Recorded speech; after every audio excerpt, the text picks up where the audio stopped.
दी। 100। अरे पट्टू के या पूना विवाह हुआ होना पूना। भाई सब भाग्य का फेर है, बौने की पत्नी बरगद का पेड़ है। इसके भाग्य कितने बलवान हैं जो वामन को ऐसा अनमोल रतन दे दिया। मेरे बंधु, भाग्य ने तो नहीं दिया है, मुद्राएं दे के ली गई है।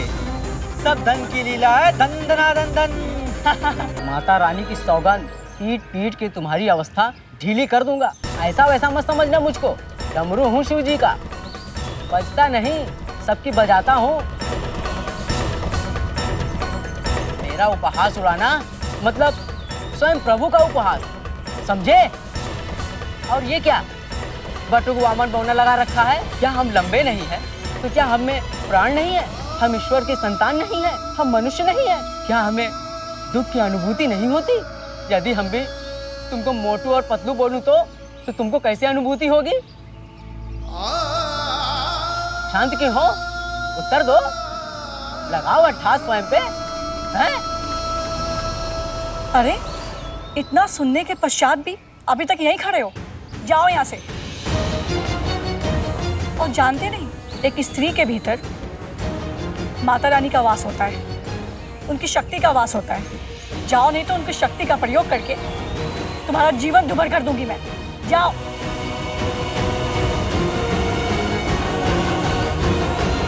लाली, तुम तो अत्यंत गुणकारी हो, संस्कारी हो। माता रानी की कृपा है कि तुम जैसे जीवन संगिनी प्राप्त हुई, नहीं तो मुझे स्वप्न में भी तुम्हारी जैसी स्त्री कहाँ मिलती। अरे आप भी ना कैसी बातें करते हैं। माता रानी का भक्त है, किंतु ये नहीं पता कि माता रानी के सभी संतान एक समान होते हैं। वे अपनी संतानों में भेद नहीं करती। और इन ईर्ष्यालु मूर्खों को कहने दीजिए जो कहना है। मैंने तो आपके धन को नहीं, किंतु आपके हृदय को, आपके चरित्र और आपके दयालु रूप को देखकर ही आपको अपना स्वामी मान लिया था। और हम पे तो माता रानी की कृपा है ना, और जिन पे उनकी कृपा होती है उनके जीवन में सब मंगल होता है। जय माता। जय माता है। जय माता। जय माता दी। जय माता दी। भाभी द्वार खोलो।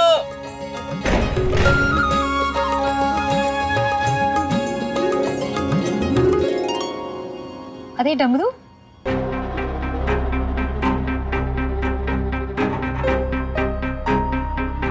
ये कौन है? कहीं हाँ भाभी, ये मेरी धर्म पत्नी और आपकी देवरानी लाली है।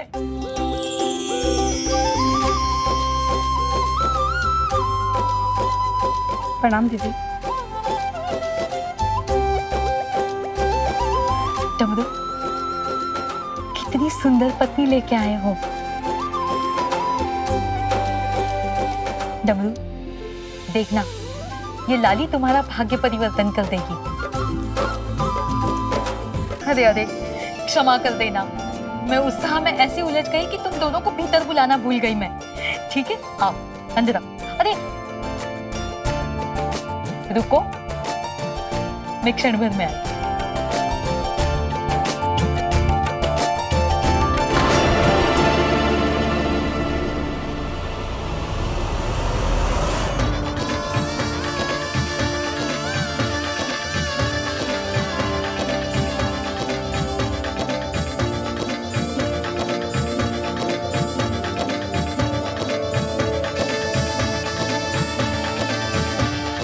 अब तुम दोनों भीतर आ सकते हो।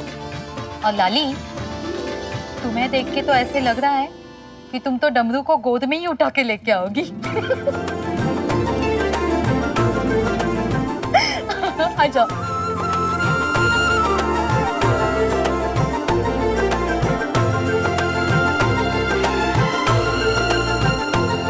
वैसे डमरू, एक बात तो बताना, तुम तो व्यापार करने गए थे ना? ओ, ये है तुम्हारा व्यापार? वैसे इतनी सुंदर पत्नी लाए कहाँ से तुम डमरू? इसे विधि का विधान ही समझिए। लाली अपने मामा मामी के साथ ही रहती थी। माता रानी क्षमा करे, किंतु वो चरित्र के अच्छे व्यक्ति नहीं थे। लाली को सदैव कष्ट पीड़ा देते थे। बंधुआ बना के रखा था, तो मैंने ही लाली को वहां से भागने में सहायता की।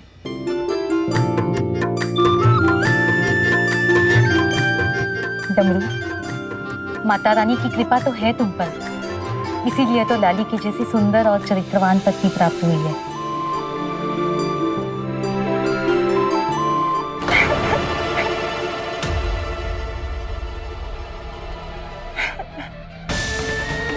अरे क्या हुआ लाली, ये अश्रु क्यों?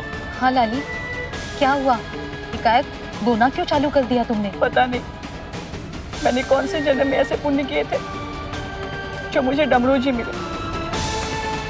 यदि आज ही नहीं होते तो पता नहीं मेरे मामा मामी मेरे साथ क्या आशा करते।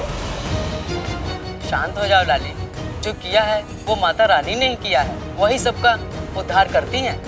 आप उचित कहते हैं, उन्हीं की तो कृपा है, तभी तो आप जैसे पति मुझे मिला। माता रानी की भक्ति और आपका निश्चल हृदय ही पर्याप्त है मेरे लिए।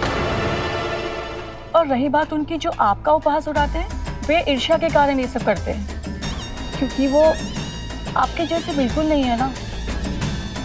अच्छा, अब बहुत वार्तालाप हुआ, तुम दोनों जाके अपनी कक्ष में विश्राम कर लो, मैं मिठाई और जल का प्रबंध कर देती हूँ।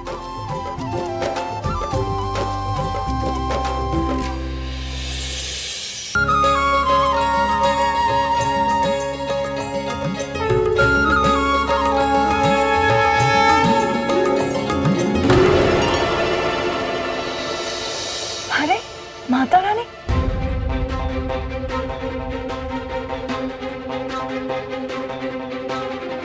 अरे आप भी आइए। सर्वप्रथम माता रानी को नमन करते हैं।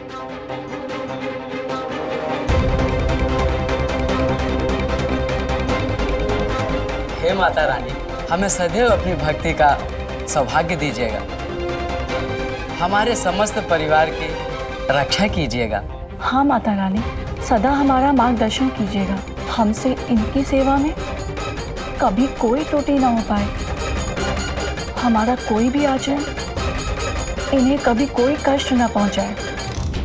जाने अनजाने में हमसे कोई भी भूल हो गई हो तो मुझे क्षमा कीजिएगा माता रानी। लाली तनिक ध्यान रखना, क्या?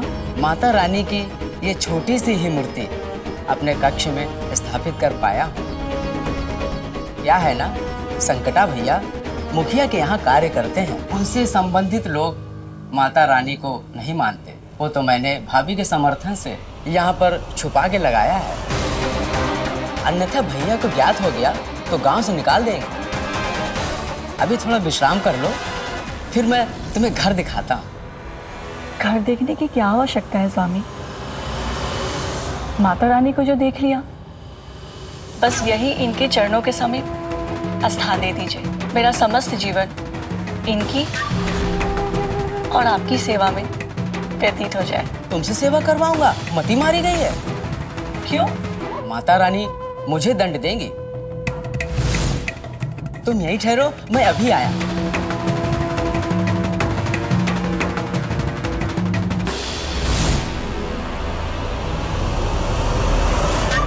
हाँ माता रानी, कृपा कीजिएगा, क्योंकि शीघ्र ही उसकी आवश्यकता पड़ेगी।